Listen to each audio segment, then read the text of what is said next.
Entrevistas bombásticas, audiência maior que vários programas de televisão, o cara é uma máquina. Esse é o Visão Libertária, sua fonte de informações descentralizadas e distribuídas. Joe Rogan é um conhecido podcaster americano cujo show The Joe Rogan Experience existe desde 2009. Antes disso, Joe Rogan trabalhou em várias áreas ligadas à comédia, lutas, reality TV, sendo sua atuação mais marcante conhecida como comentarista de lutas do UFC, em que atuou entre 1997 e 2015, ou seja, no início do podcast, entre 2009 e 2015, ele manteve ainda o trabalho como comentarista. O programa iniciado em 2009 teve grande impulso em 2015, quando se tornou um dos 100 maiores podcasts no iTunes. Nesse ponto, já tinha uma estrutura muito similar à atual, com gravação no YouTube e o áudio via podcast. O fenomenal crescimento do podcast dele fez com que o Spotify assinasse um contrato de exclusividade com ele por um valor de 100 milhões de dólares em 2020. O show continua sendo exibido nos melhores momentos no YouTube, mas o podcast hoje é exclusivo no Spotify. O segredo do sucesso de Joe Rogan é simples, ele fala sobre tudo. Não há assunto proibido, tema censurado, ideia louca demais para ser discutida. Ele já entrevistou especialistas na busca pelo pé grande, ufólogos de vários tipos, enfim, toda conversa, por mais louca que seja, é tratada com uma mente aberta por Joe Rogan. Ele consegue criar um clima de barzinho, de conversa informal, realmente se interessando pela proposta do convidado. Lógico, as entrevistas mais notáveis foram de personalidades conhecidas. A entrevista dele com Alex Jones em 2020 foi antológica. Alex Jones, após ser banido de todas as plataformas, parecia ansioso por falar ao público. Foi dos podcasts mais divertidos de se ouvir. O podcast dele com Elon Musk também foi fenomenal. Mas são tantos bons podcasts lá que seria tedioso listar todos aqui. Agora, eu não posso deixar de mencionar as duas últimas grandes polêmicas no podcast dele, com o Dr. Peter McCullough e com o Dr. Robert Malone. Infelizmente, as entrevistas de ambos foram removidas do YouTube por serem vistas como conspiracionistas ou promovendo a hesitação vacinal. Por esse mesmo motivo, lógico, eu não posso falar muito sobre o conteúdo de tais entrevistas aqui, ou corro o risco de ser eu mesmo punido também. O YouTube definitivamente não gostou do conteúdo delas, tal como o Twitter e várias outras autoridades.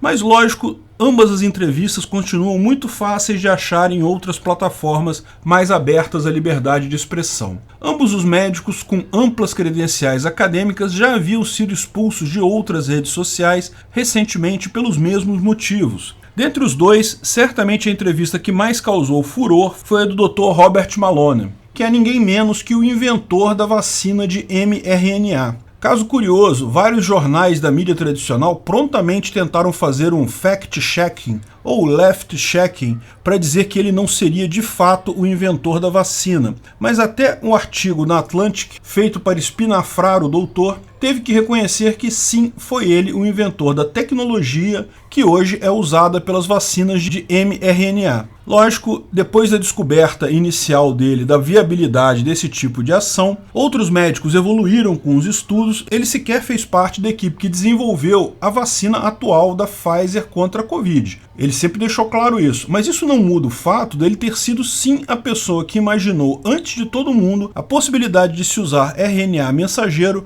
para produzir proteínas e assim gerar anticorpos, e fez os primeiros experimentos nesse sentido. De qualquer forma, vale a pena assistir ao podcast dele, é muito legal. Basta procurar por aí que você acha. O fato é que esses dois podcasts quebraram a internet. Só se fala disso nos últimos dias. Um assunto que claramente dominou o debate na internet, levando inclusive alguns veículos de mídia a repercutirem o fato. Certamente com críticas, mas ainda assim repercutindo. Isso apesar de todo o esforço claro de burocratas estatais, além de subservientes empresas da mídia digital, para esconder o personagem central, o doutor que inventou as vacinas, emitindo a opinião deles. E vamos ser claro aqui, ele não é contra a vacina como alguns disseram, mas ele diz sim que existem alguns casos em que isso deveria ter sido avaliado melhor. Daí vem a grande questão, será Joe Rogan que vai martelar o último prego no caixão da mídia tradicional? Porque, veja, a única coisa que restou à mídia tradicional e ao controle do governo ainda é, pelo menos, sugerir os tópicos das conversas. Embora a internet seja prolífera em opiniões e vozes,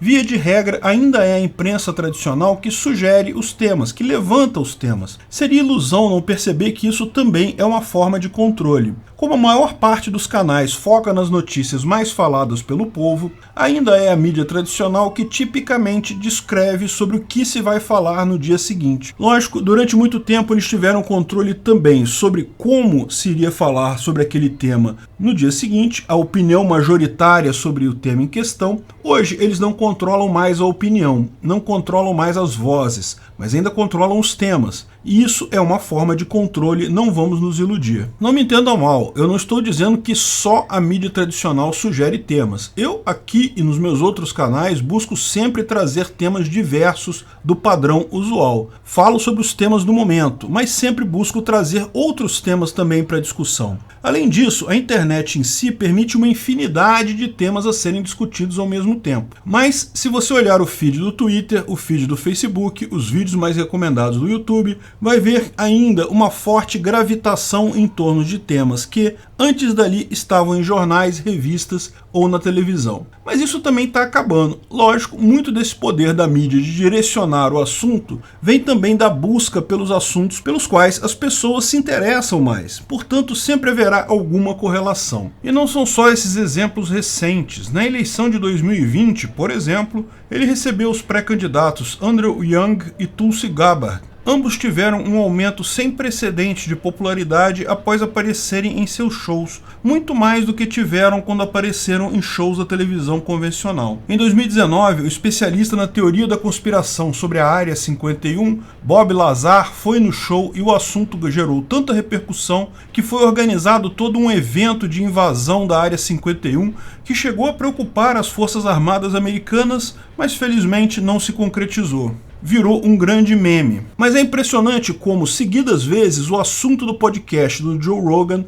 acaba virando tema até para a mídia tradicional. Pior, vendo os números de audiência dos principais shows de comentários, chega a ser impressionante a liderança de Joe Rogan. O podcast dele atingiu nos Estados Unidos 11 milhões de visualizações por show, ao passo que o segundo programa mais assistido, o Tucker Carlson, chega apenas a 3,24 milhões por show. Uma supremacia absoluta que mostra também o quanto a mídia tradicional socialista está em decadência. Programas de outras redes de televisão diferentes da Fox News, que adotam uma linha mais à direita, como, por exemplo, as esquerdistas MSNBC e CNN, estão na rabeira da lista. Isso explica dois fenômenos muito curiosos. Por que as mídias tradicionais têm tanta ojeriza ao Joe Rogan e, ao mesmo tempo, como pode alguém com um show tão controverso não ser cancelado totalmente das plataformas de mídia socialista? A audiência do Joe Rogan simplesmente torna ele grande demais para ser cancelado.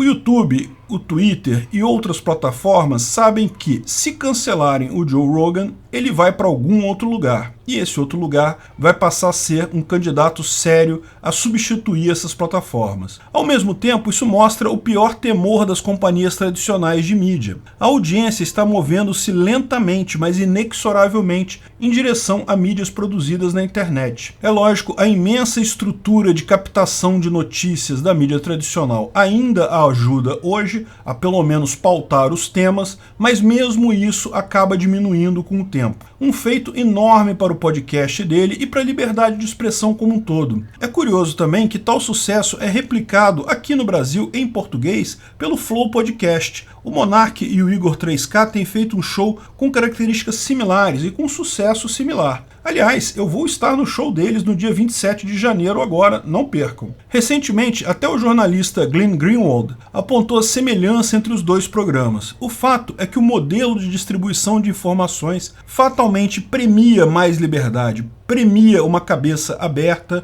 ausência de preconceito e liberdade de expressão, e torna cada vez mais difícil o papel de censura retrógrada de alguns veículos da mídia legada, que tentam impor ao mercado da informação uma limitação que não existe apenas para se manterem relevantes. Esse ciclo virtuoso em que mais informação gera mais liberdade e mais liberdade gera mais informação é uma das molas mestras de uma sociedade libertária. Parabéns ao Joe Rogan pelo excelente show e não deixem de ver a entrevista do Dr. Robert Malone lá. Uma pena que não podemos colocar os tópicos aqui. Obrigado pela audiência. Esse vídeo foi um oferecimento de armataweb.com, cloud e serviços de data center. 100% de compromisso com a satisfação e privacidade dos clientes. Aceitamos Bitcoin. Veja o link na descrição do vídeo. Se você gostou desse vídeo, clique no like e compartilhe ele em suas redes sociais. Se inscreva no canal para nos ajudar, clicando no botão vermelho abaixo. Se quiser ser avisado de novos vídeos, clique no sininho ao lado. Se você quiser comprar camisas e outros itens do Visão Libertária, veja nossos itens no site Pimenta no Café, pimentanocafé.com.br/Visão Libertária, tudo junto sem acento, ou clique no link da descrição. Até a próxima!